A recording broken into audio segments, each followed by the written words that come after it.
존경하는 성파 국민 여러분, 이항수 의장님, 선배 동료 의원 여러분, 성파의 가치를 높이기 위하여 노력하시는 박성수 구청장님과 관계 공무원 여러분, 언론인 여러분, 고르지 못한 일개로 의회를 찾아주신 방청객 여러분, 안녕하십니까. 재정복지위원회 정명숙 의원입니다. 코로나로 어려움을 겪는 사이 어느덧 올 한해도 저물어가는 길목에 접어들었습니다. 사회적 거리가 1단계로 하향 조정되어 경제적 어려움에서 벗어나고 일상에 조금이라도 불편함을 해소하는가 싶더니 2020년 11월 19일 0시를 기해 사회적 거리 두기가 1.5단계로 격상된다는 뉴스에 긴장을 하지 않을 수 없습니다. 이러한 가운데 건강한 모습으로 인사드리게 되어 반갑습니다. 항상 건강하시기를 기원드립니다. 이번 제282회 정례회에 구청장의 사업 중 분야별 진행 과정에 관하여 라는 주제로 5분 자유발언을 통하여 말씀드리고자 합니다. 구청장의 분야별 사업을 보면 기업, 일자리, 복지, 교육, 안정, 교통환경, 주택, 도시개발, 부동산, 세무여건, 문화관광의 6개 분야로 구분되어 있습니다. 임기 반환점을 돈 현 상황에서 6개 분야를 중심으로 잘 진행된 사업 중 5개 사업 및 잘 진행되지 못한 사업 5개 사업을 꼽는다면 무엇이 있는지 알고 싶습니다. 이는 자체 평가에 의해 잘 진행되지 못한 사업은 앞으로 어떤 방향으로 이끌어갈 계획을 하고 있는지 묻고 싶습니다. 또한 잘 진행된 사업과 잘 진행되지 못한 사업의 이유가 무엇인지도 묻겠습니다. 사업이 원활하게 진행된다면 성파 국민 모두는 생활하는 데 불편함이 없고 쾌적한 환경이 조성되며 살만하는 성파가 되리라 확신하고 또한 명품 도시가 반드시 될 것입니다. 똑같은 정책으로 차별성이 없도록 서울을 이끄는 성파, 전국을 이끄는 성파가 이루어지기 힘들 것입니다. 다른 지자체와는 차별 있는 사업으로 성파만이 가질 수 있는 도시로 탈바꿈할 수 있도록 만전을 기해 주시기 바랍니다. 화면을 보시겠습니다. 지금 보시는 실버 심벌 마크는 한글 자음 시옷을 상징화하여 서울을 이끄는 선도 도시, 사람이 중심인 도시, 성파를 표현합니다. 정사각형의 임시는 삶의 바른 기반이자 주민의 행복을 담아내는 장소를 의미하며 두 개의 정사각형이 결합된 형태는 다양한 사랑과 문화, 과거와 미래, 자연과 현대 등 서로 다른 가치가 공존하며 함께 어우러지는 도시를 표현합니다. 시옷이 서로 다른 가치인 두 삼각형의 경계를 넘는 모습을 통해 창의적이고 혁신적인 발전을 이루며 화합하는 성파의 미래 비전을 표현합니다. 심벌마크 상단에 사용된 연한 청색은 성파의 하늘로서 푸르른 주민의 삶과 도시의 내일을 상징하며 하단에 사용된 짙은 청색은 성파의 땅으로서 주민들이 믿을 수 있는 바른 기반의 도시를 상징한다고 되어 있습니다. 그렇다면 성파의 미래 비전을 표현하는 것처럼 가치를 한 단계 높이기 위한 정책은 무엇인지 궁금합니다. 항상 내실 있는 정책으로 국민 모두가 편안하게 생활할 수 있도록 최선을 다해 주시기 당부드리며 이상으로 5분 자유발언을 마치겠습니다. 감사합니다. 안녕하십니까. 버여이동, 장기동, 미래동이 지역구인 윤정식 의원입니다. 송파구 협치는 죽었다라는 내용으로 5분 자유 발언을 하고자 합니다. 오죽하면 현 의원이 이런 제목의 5분 발언을 하는지 잘 들어주시길 부탁드립니다. 구청장께서는 민선 7기로 송파구청장에 당선되어 취임하신 이래 제8대 송파구 의회 개원 축사와 구의회 시정연설에서 수차례에 걸쳐 의회와의 협치를 말씀하였습니다. 주민과 구청, 의회가 소통과 협치를 통해 한 목소리를 내야 하고 의회와 집행부가 긴밀하게 소통하고 협치하면서 협치의 미학을 발휘할 수 있기를 희망하였고 두 개의 수레바퀴가 되어 국민의 삶의 질 향상을 위한 진정한 협치의 길로 나갈 수 있도록 의원님들의 지속적인 관심과 협조도 부탁하는 등 그간 박홍수 구청장께서는 의회와 협치에 대한 많은 말씀을 하셨고 강한 의지를 나타내곤 했습니다. 또한 이번 송파구 의회 후반기 원구성 과정에서도 여야를 막론하고 당선되신 의장님과 부의장 그리고 여러 위원장들도 당선 인사 때 유독 협치를 강조했습니다. 그런데 지난 10월 20일 후반기 도시건설위원회와 교통환경국 간에 처음으로 열린 간담회 자리에서 저는 교통환경국에서 준비한 회의 자료를 보고 기절하는 줄 알았습니다. 저의 지역인 장지동 압취 민원 발생 개선 대책 수립이란 내용이었는데요. 화면에서 보시는 바와 같이 올해 1월부터 8월까지 민원 접수 건수가 462건으로 지역에선 고질적이고 시급한 민원으로 지역 주민들은 다 아는 내용입니다.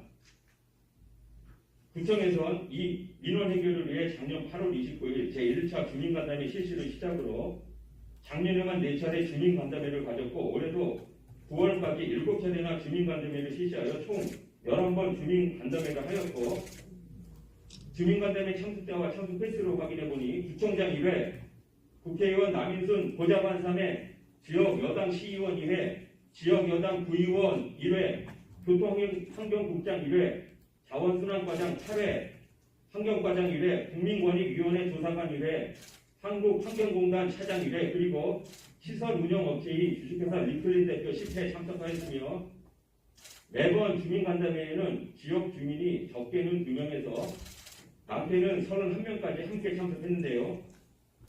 무려 1년 2개월 동안 이렇게 많은 관련된 사람들이 참석한 주민간담회에 한 번도 참석 못한 사람이 있는데 누굴까요? 주민간담회 한다고 연락 한 번 못 받은 지역 야당 구의원인 접니다. 그런데 교통환경국에서는 그 오랫동안 단 한 번 연락조차 안 해준 것도 모자라 그런 지역 야당 구의원 앞에 잘했다고 열심히 했다고 상임위 간담회 회의 자료로 이런 걸 내미는데 도대체 지역 야당 구의원은 유령입니까? 생각이 있고 무시하지 않고서야 이럴 수가 있습니까? 본 주민간담회를 작년 8월에 처음 실시한 이후 구청에서 관련 담당 공무원은 국장이 2명, 과장이 3명, 팀장이 2명입니다. 이 중 그 누구도 단 한 번도 저에게 통보해주지 않았습니다. 더 심한 건 지금부터입니다. 그날 교통환경국 간담회 때 저는 이런 자료를 보고 강하게 항의를 했고 참석했던 교통환경국장과 자원순환과장은 간담회가 끝나고 자세히 설명하겠다고 했습니다. 하지만 그 이후 지금까지 국장, 과장 단 한 번도 설명도 연락도 없었습니다. 그나마 제가 관련 자료를 요청하니 담당 팀장께서 메일로 이런 내용의 글과 함께 그간 실시했던 주민간담회 결과 보고라고 13쪽 자료를 보내왔습니다. 자, 화면을 보시면 메일 내용을 제가 읽어보겠습니다. 어제 도시건설위원회 간담회 자리에서 부위원장님께서 지적하신 사항에 대해 업무 추진상 담당 팀장으로서 해당 지역 의원님들께 사전 사후 진행 사항을 설명드리지 못한 점 죄송하다는 말씀드립니다. 향후에는 의원님들께도 압취 민원 관련 진행 사항이 공유될 수 있도록 하겠습니다라고 되어 있습니다. 2019년 1월부터 2년 가까이 진행되고 있는 고질적인 지역 민원 주민간담회를 팀장이 혼자 총괄하고 참석자도 혼자 선택합니까? 국장 과장에게는 보고도 안 합니까? 국장 과장은 관심도 없고 일도 안 합니까? 열받아 있는 줄 뻔히 알면서 의원에게 팀장 통해 메일 하나 보내면 끝입니까? 그리고 메일에 해당 지역 의원님들께라고 했는데요. 해당 지역 여야 의원님들께가 아니고 해당 지역 야당 의원에게도 향후 진행사항이 공유될 수 있게 하겠다가 맞는 거 아닙니까? 여당은 지역 시의원, 의원, 심지어 국회의원 보좌관이 3차례나 참석을 하지 않았습니까? 담당 국과장은 뒤로 가서 말 한마디 없고 팀장이 나서서 야당 의원과 말장난 하자는 겁니까? 우렁합니까? 또 계속해서 내일 며칠 밑을 읽어보면 간담회 개최일에 사전 통보 없이 주민대표 측에서 시의원, 구의원, 국회의원 보좌관 등을 참석토록 요청한 사례가 있습니다라고 되어 있습니다. 이걸 말이라고 합니까? 민원 해결 주민간담회를 주민대표 측에서 참석자를 정하고 연락해야만 간담회가 열립니까? 주민간담회를 한 번만 했습니까? 집행부는 야당 구의원 웃었습니까?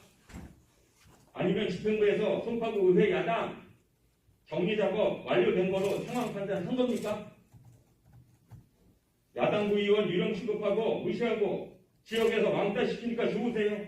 행복하십니까? 여기 계신 의원님들께도 말씀드립니다. 꺾줄 사람은 생각도 없는데 김치국만 들이키며 의회에 앉아서 협치만 외칩니까? 구청장님, 이런 내용 들어본 적은 있으세요? 보고는 받아본 적 있으십니까?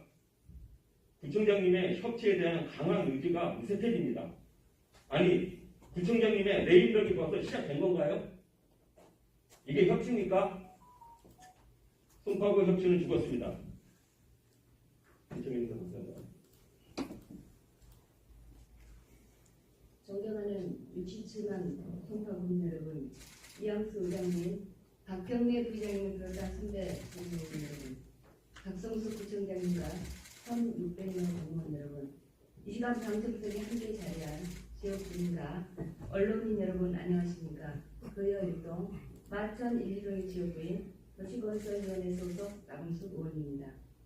최근 아파트 등 공동주택 관리 근무자 중 경비원에 대한 갑질 행태가 끊이지 않고 발생, 크고 작은 사건 사고를 야기하고 있어 공동주택 경비원 등 갑질 개선책과 인권보호 신장 방안이라는 내용으로 5분 발언을 하고자 합니다. 우리나라의 아파트 등 공동주택의 비중은 1980년대 이후 지속적으로 증가하고 있는데 어느덧 주거용, 오피스텔까지 포함하면 10명 중 7명 이상이 공동주택에 살고 있으며 10명 공동주택을 관리하는 근로자 수도 꾸준히 증가하여 약 20만에서 30만 명에 이르고 있습니다. 우리 송파구 관내에는 185개소의 공동주택에 1940명의 경비원이 근무 중이며 이 중 공동주택관리법이 적용되는 150세대 이상 의무단지는 117개소에 1813명이나 됩니다. 공동주택에서 발생하는 대표적인 갑질 사례는 협박, 폭행, 폭언, 업무방해, 부당한 요구 등 다양하며 지난 10월 28일 인천시 제2아파트에서 입주자 대표회의 회장이 아파트 관리소장을 흉기로 찔러 숨지게 하는 참극이 발생하였고 주민회장이나 입주자의 갑질에 시달리다 스스로 목숨을 끊는 관리소장이 10명에 이른다고 합니다. 실제로 관리사무소장 설문조사 결과 2018년 기준 63.3%가 부당한 대우를 받은 경험이 있는 것으로 나타난 바, 이 부당한 간섭을 한 행위자는 주민회장, 입주민, 동대표, 간사, 이사 순으로 나타났고 특히 입주민에 의한 부당한 대우는 19.1%에서 22.4%로 증가해 갑질이 매년 증가하는 추세입니다.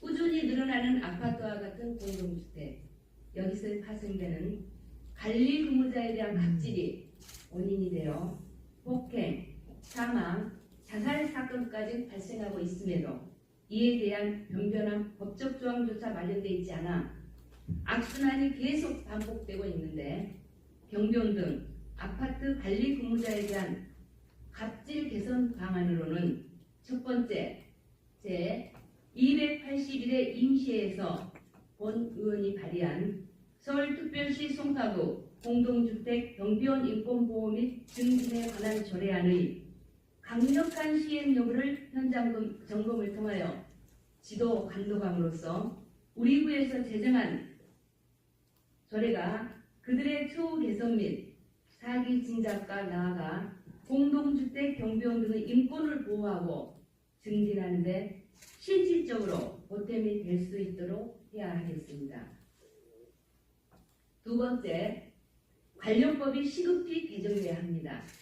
현재 공동주택관리법 법조문에 명시돼 부당 간섭과 부당 지시 금지 주체에 입주자를 포함하고 이를 위반 시 과태료 부과 등의 방안을 강구해야 합니다. 또 관리 근로자의 고용 안정을 보장하기 위해서는 근로계약, 근로기준 법령 등의 관리 근로자를 보호하는 내용이 추가되어야 할 것입니다. 세 번째, 갑질 유형을 보다 구체화하여 갑질 행위자들이 법망을 빠져나갈 수 없도록 해야 합니다. 이를 구체화하지 않으면 갑질에 대한 인식 없이 부당한 간섭과 지시, 복원 등을 하는 경우가 관행적으로 발생할 수 있으므로 이를 보다 구체화하여 의식전환을 제고해야 합니다. 네 번째, 주민회장은 관리 근로자를 어렵지 않게 바꿀 수 있는데 대개의 아파트는 관리 전문업체와 계약을 맺고 아웃소싱 업체에서 관리 근로자를 파견하는데 업체는 관리 근로자의 교체 요구를 무시하기가 어려운 구조이므로 부당 해임에 관련한 제재 방안을 강구해야 합니다. 각자 맡은 업무가 다를 뿐이지 신분 자체에 갑과 을이 있을 수 없습니다. 경비원 등 공동주택 관리 근로자를 대상으로 벌어지는 다양한 형태의 간행과 악습에 대한 개선책이 시급히 마련되어 인간다운 삶을 파괴하는 갑질이 근절되고 나아가 공동주택 경비원에 대한 인권이 보장되고 신장될 수 있도록 다 함께 노력해야겠습니다. 감사합니다.